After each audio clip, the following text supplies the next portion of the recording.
This is Agriculture Today, and I'm Shelby Varner with the K-State Radio Network. The show starts with K-State crop entomologist Jeff Whitworth as he discusses pea aphids, alfalfa weevils, army cutworms, and winter grain mites. Tina Sullivan, K-State Extension agronomist, continues the show as she explains how the hemp hype faded from a few years ago and where it currently is. K-State horticultural entomologist Raymond Cloyd ends the show saying people often misidentify flying ants as termites since these insects are close to the same size. That and more is coming up ahead on Agriculture Today.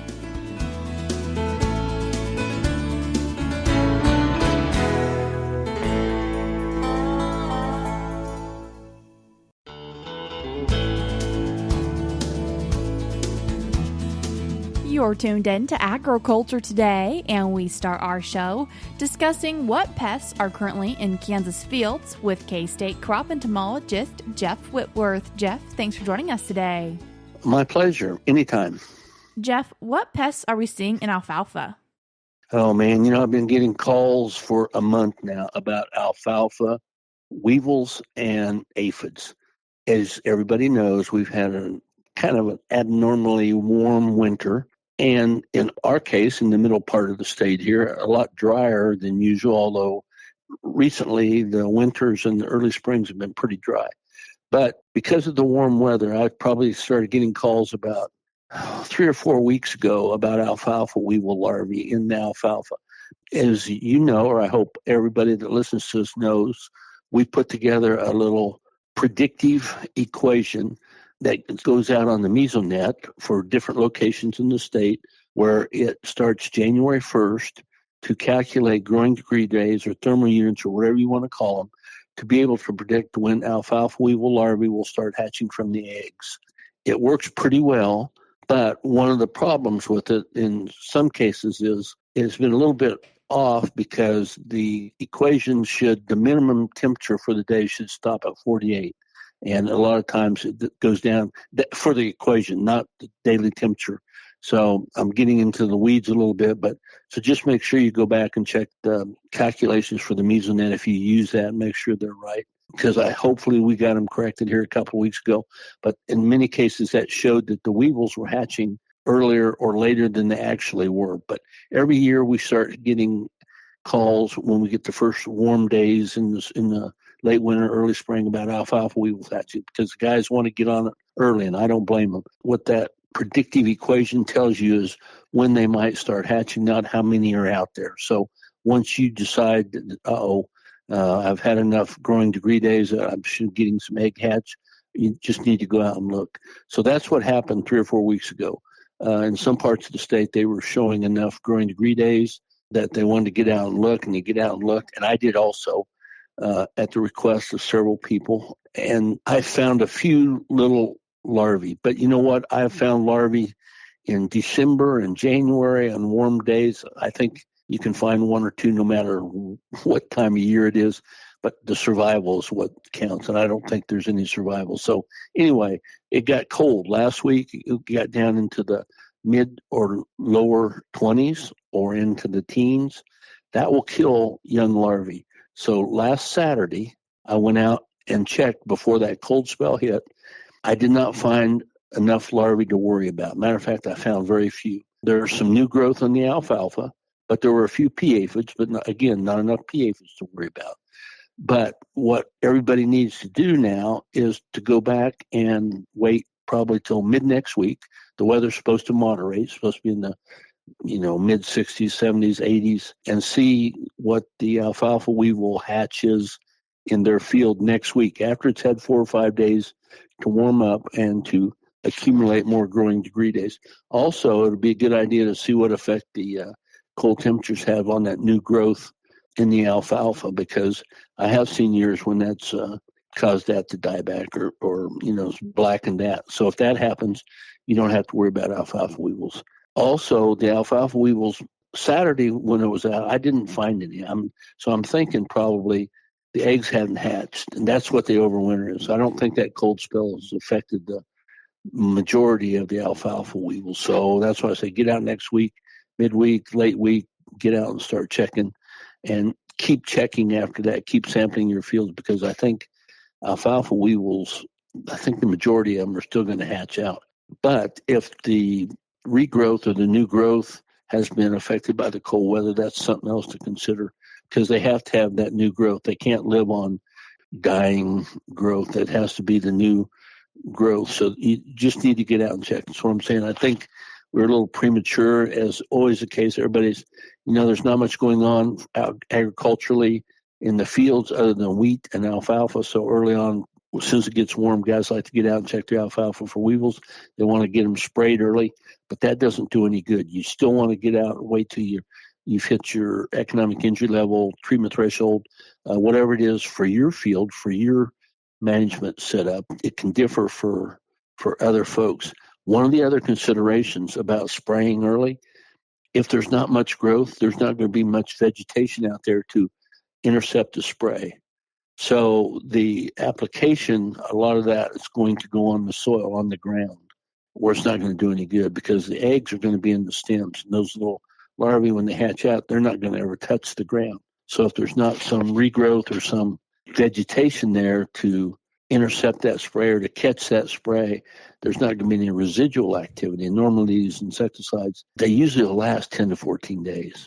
But if there's no growth there, if it was all killed in the cold weather or just hadn't had time to grow back, you're not going to get any residual activity out of your insecticide anyway. So those are some considerations in the next week, 2 weeks, 3 weeks for the alfalfa weevil and the pea aphids. Like I said, there's a few pea aphids there, but nothing to worry about yet. And I usually don't like to recommend treating for pea aphids. Usually they're not enough there, and they're a good source to help feed lady beetles and green lacewings and other beneficial insects anyway. So that's kind of the situation with alfalfa right now, and the weather as we've seen it up to this point in time. What about for what we're seeing for wheat fields? Same kind of story as alfalfa. You know what? Wheat is breaking dormancy, or has broken dormancy. And so what we worry about in cool, dry weather are winter grain mites. In the spring, it seems like I always get calls about winter grain mites. Winter grain mites, I think they're really kind of neat, because they're have a little red spot, a unique little red spot on their bodies. They mainly feed at night, or if you have a cloudy day, they'll be out feeding during the daytime also. It's really not the feeding that's going to cause the problem, but if it doesn't rain, like I said, in southeast Kansas, I don't think we're going to have a problem, because they've had enough rain. But in the north, in the central part of the state, we're still suffering from moisture. And every year when that happens and the wheat breaks dormancy, the little winter grain mites start feeding. They suck the juice out of individual cells, and that makes those cells turn white or yellow or brown. So if you got enough of them sucking the juice out of enough cells, that can turn the top part of the wheat plant white or brown. So when you look out in the field, it just looks like it's going backwards. Farmers always call them and say, hey, my field looks like it's going backwards and I got mites. What should I do? Rain will cure it. I've never seen, and we've put out trials several different times, I've never seen winter grain mites cause a reduction in yield. But if it doesn't rain in the next month, they might. It's always been the case in the last 25, 26 years that I've been doing this. We always get a rain in timely, so that the feeding of the winter grain mice just doesn't cause a problem, but it causes concern until that rain happens. Once we get some rain, it'll wash all the winter grain mites off. You know what? If it's warm enough during the day, if it's over 70, 75 degrees, they're not going to feed during the day. They're called winter grain mites because they like to feed in cool weather. They'll feed at night, but once it gets warm and the ground starts warming up, they'll go into summer diapause or summer hibernation or whatever you want to call it. So they won't cause a problem. So between about 70 and 30 degrees without moisture, if your plants start looking yellowish or whitish, silvery color, that's probably winter grain mites. Resist the urge to spray and hope for rain. The other problem we're going to have going into the fall, we had quite a few army cutworms. They're still out there. They're just now starting to feed a little bit more as the wheat breaks dormancy, the army cutworms, and in some cases army worms. Remember last year we had problems with army worms and fall army worms? Well, the army worms are still there. Fall army worms migrated off, and so we shouldn't have a problem with those till June or July. But the army worms and the army cutworms, that could be a problem. So again, they're going to feed on the foliage. They're going to eat, chew, gnaw, whatever you want to call it, the growth. So if you're looking in your wheat field or alfalfa also, they can feed on alfalfa. If you look out there and it's starting to disappear, the tops are disappearing, that's probably a worm, army cutworm or the army worm. The army cutworm is going to be with us probably till the early part of May. And as they get larger, they're going to feed more. If you do have a problem with those, and another indication if you have them is birds out in the field. If you have a flock of birds out feeding in an alfalfa field or a wheat field, that's indicative of a worm infestation because they love to find army cutworms and army worms and feed them. And they do help. We've had them come through our plots before and just clean out the worms out of our plots so we can't use them. And so they will help, but they won't clean out a whole field. But those are the problems that we are going to see or we're going to maybe be concerned about in the next month, especially on wheat, especially if we don't get moisture to different parts of the state. Like I said, winter grain mites, I get calls on a lot. Resist the temptation to spray, but hope for rain. That will cure the problem. That's kind of the situation I see from an insect pest management standpoint right now, mid-March. Jeff, I appreciate you taking the time to join us today. My pleasure, anytime. That was K-State crop entomologist Jeff Whitworth. We're cutting to a short break now, but we'll be right back.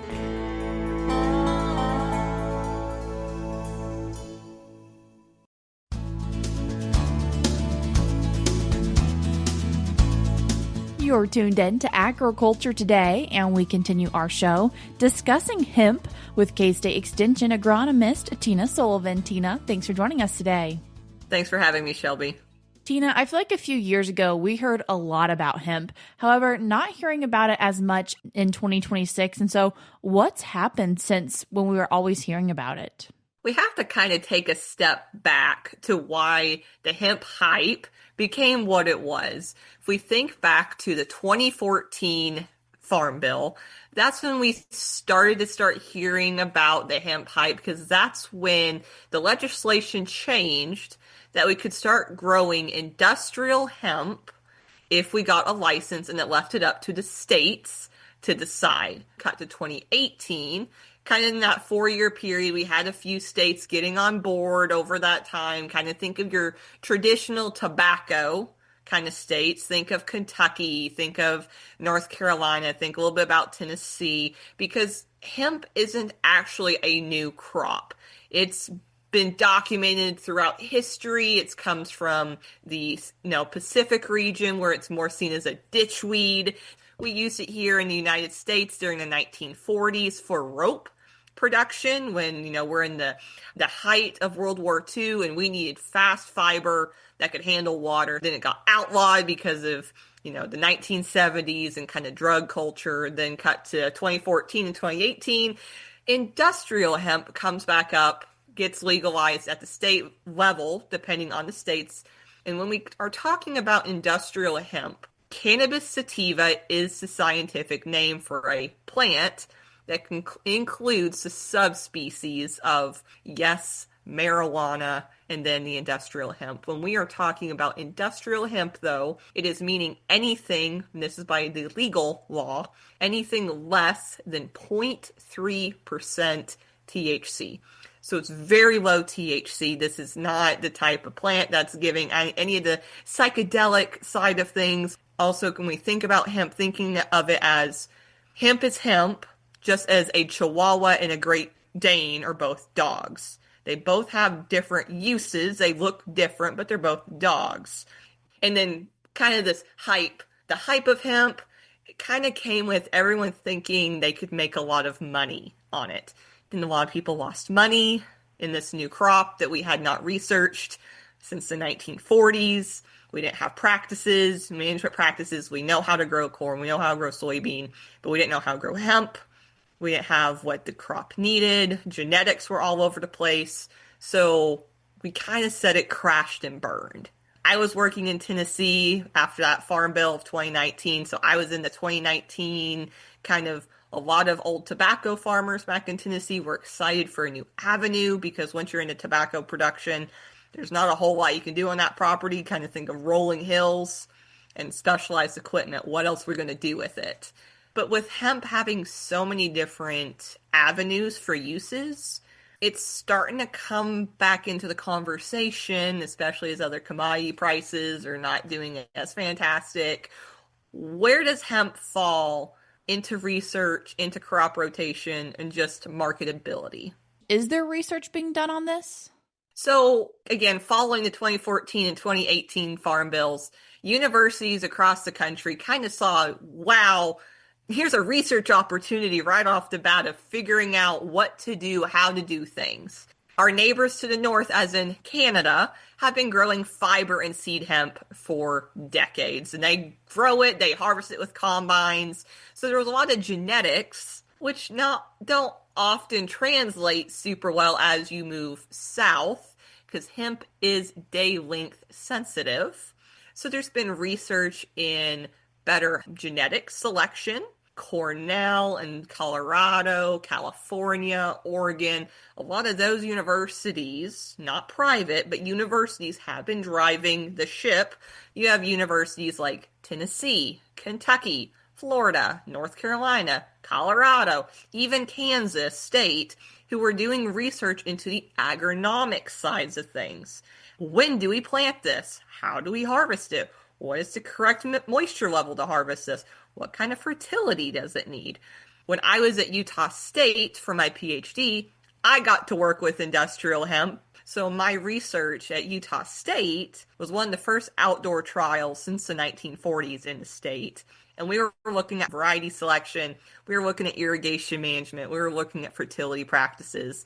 So we were everyone's kind of seen this as the Wild West of trying to get information together, try to help producers, and just try to figure out what all we can do with this re-emerged crop, because there was a lot of industry coming into things saying we can make, we used to make it into rope. Why can't we now make it into, insulation for houses or these kind of interesting renewable resource options, because hemp grows very fast compared to like trees and other those fibery options.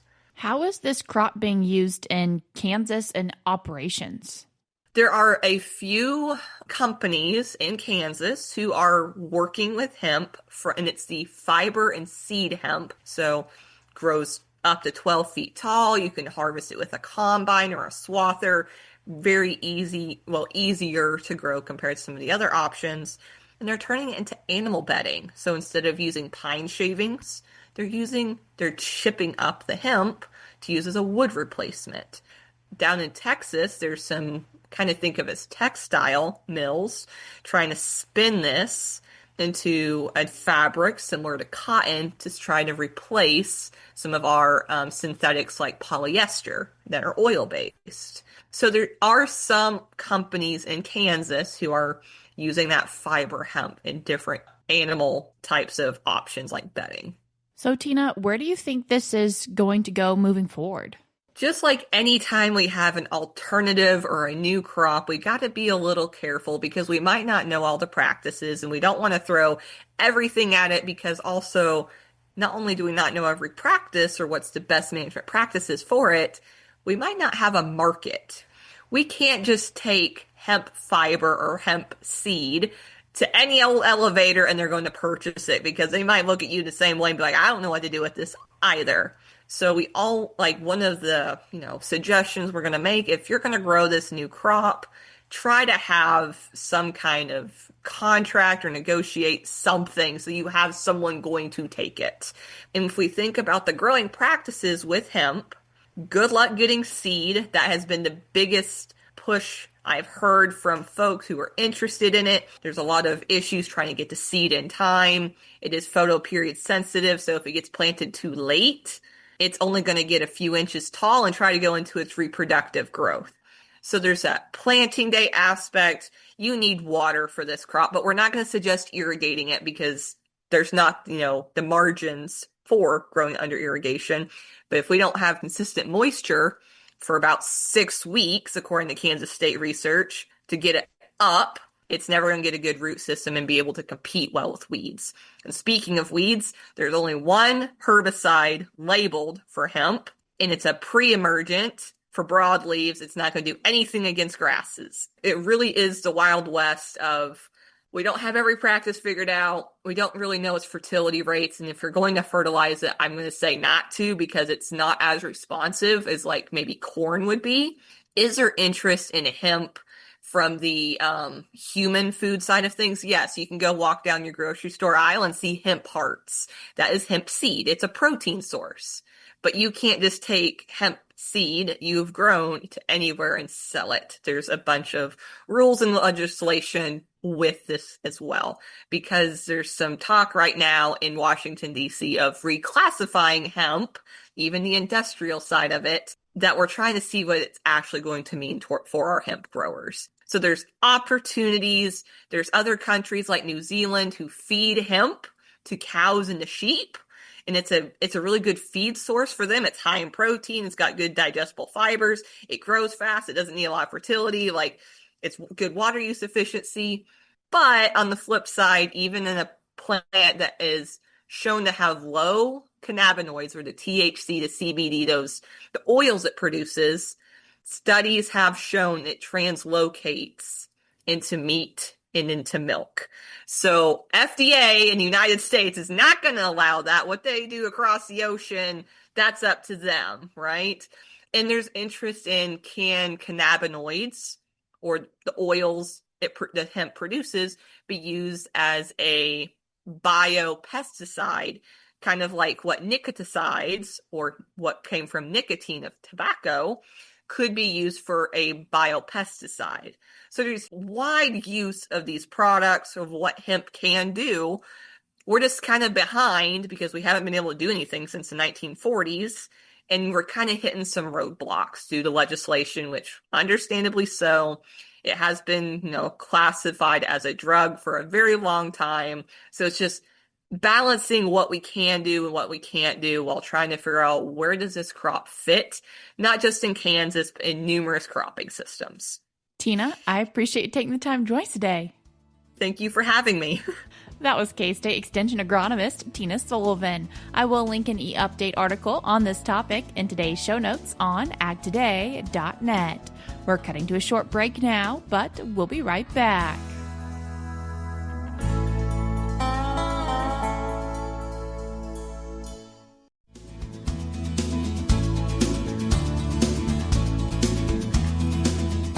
Welcome back to Agriculture Today. Along with Shelby Varner, I'm Jeff Whitworth. Both termites and ants are able to swarm and may have wings during part of their lives. Since these insects are close to the same size, K-State horticultural entomologist Raymond Cloyd says that people often misidentify flying ants as termites. Raymond, we're not seeing a lot of activity just yet, but there are some things that maybe we should be on the lookout for. Yeah, Jeff, what we're seeing now in this early spring is reproductive or swarming reproductive ants and termites. And people get really concerned. They see these winged termites or ants, and they start thinking, oh my gosh, am I having an infestation? Well, let's step backwards. Well, that's just a natural evolutionary process, and most of them will die anyway. But what's going to happen is they're going to fly, the queen will mate with the males, find a place to establish a nest, and then starts the colonies for the next generation, okay, or this coming generation. So ants, they all have wings, but it's really important to distinguish them morphologically, how they differ overall. And ants have elbowed antennae, and they have a narrow constriction between the thorax and the abdomen, which is the second and third portions of the body, and the forewings are longer than the hind wings. Termites do not have elbowed antennae, or we call them geniculate antennae. Their bodies are broad all the way through. There's no constriction, and the wings are the forewings and the hind wings are the same size. So why is it important to understand? Well, it's because ants will be less of a problem than termites. So if it is termites, then you need to be aware of that. But remember, a high percentage of those individuals are going to die anyway. That's why there's so many of them. If you do capture some or have any inquiries, talk to our office at Kansas State University Department of Entomology, call us up, and we'll do the best we can to identify what you're dealing with, yes. We get concerned about termites because we hear about the large amount of damage they can cause. Yes. If they do get established, termites, of course, feed on wood. They can break down the cellulose components because they have the enzymes in their gut. But, that's where if you do collect some, send them in for identification. Because if it's ants, not so much of a big worry. But if it's termites, you might want to get them identified and start thinking about being on the lookout for them for the coming year. In terms of other insects that we might see, what else might be an early arrival? Okay, one of our earliest herbivores or pests is the eastern tent caterpillar. It's a caterpillar that we see feeding. Well, they create these webs, nest webs, in the crotches of trees in the Rosaceae family, pear, apple, crab apple, cherry, those types. And when the leaves come out, they'll feed on it. And that has a direct impact because when you remove the new leaves that come out, the plants get photosynthesized, and that reduces their ability to manufacture food. So if you do see those nests, take a rake or high-pressure water spray and just break them apart and let the birds eat the caterpillars at this point. It's hard to get them with insecticides because when they're in the nest, that protects them in the nest. And so it'd be better to disrupt that nest in the crotches and allow the birds to eat the caterpillars, which would probably be more effective than an insecticide application. And is this something that we see across Kansas, or is this more confined to certain areas? Wherever pears, apples, and cherries, crab apples are grown, I don't think it's probably in western Kansas less of a problem than it would be in eastern Kansas, mainly because of the rainfall and the tree species or types that are grown here. But yeah, it's not across the board, but it's probably localized or regionalized. We're kind of moving into that season where we start doing some lawn work. We often hear about grubs. Is that something that will come along later? It will, not now, but late spring, early summer. We get the possibility of masked chafer, May June beetle, Japanese beetle larva. In my plots at Rocky Ford, I start scouting for those sometime in about June. But you have to understand the treatment for those is going to be about 4 to 8 weeks before the grubs emerge from the eggs, and that application could be made sometime in May. And there's an extension publication we have available on that, Jeff, regarding the management of white grubs, and that provides information about timing of those insecticide applications. If you have a history of grub damage in a turf grass, you might want to obtain that publication either online or through the bookstore or through your extension office. Yeah, the Department of Entomology really has publications on all of the things that we talk about week in and week out. We're getting close, Jeff. We're trying to build up that portfolio so people have access to this information for the various pests we have in horticultural cropping systems. That's K-State horticultural entomologist Raymond Cloyd with information on winged ants, termites, and the eastern tent caterpillar. And that'll do it for this edition of Agriculture Today. For Shelby Varner, I'm Jeff Whitworth. This is the K-State Radio Network.